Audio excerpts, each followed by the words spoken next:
Frank Lucas was another Southern, originator who was looking for in the grand scheme of things, looking for a better life. Also running away from, racial issues. And came to New York, came to Harlem. And it's actually, American Gangster is actually probably not very true. Yeah, I've heard that. Talk to me about some of the inconsistencies also, but go ahead. Well, yeah, so I'll kind of fast forward a little bit, but he got to Harlem, started off petty.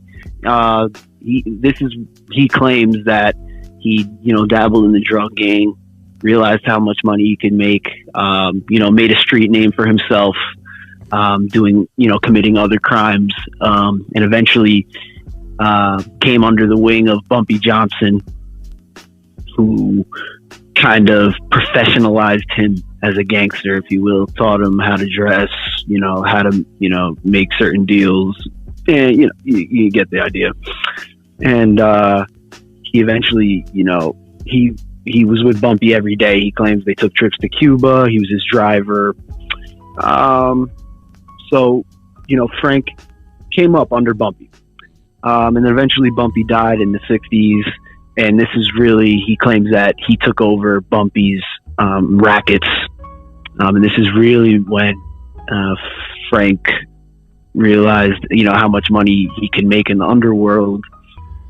So he didn't really want to work as much. He thought running a numbers spot was boring for, so he got back into the drug business, started making a whole bunch of money with the Country Boys organization, which was his organization, which actually they say was likely, masterminded by his brother, Shorty Lucas.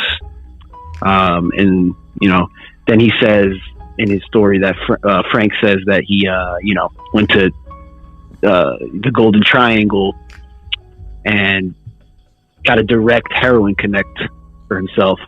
And the Golden Triangle was outside of the country, right? In like Vietnam or something like that? Yeah, like Southeast Asia. There you go.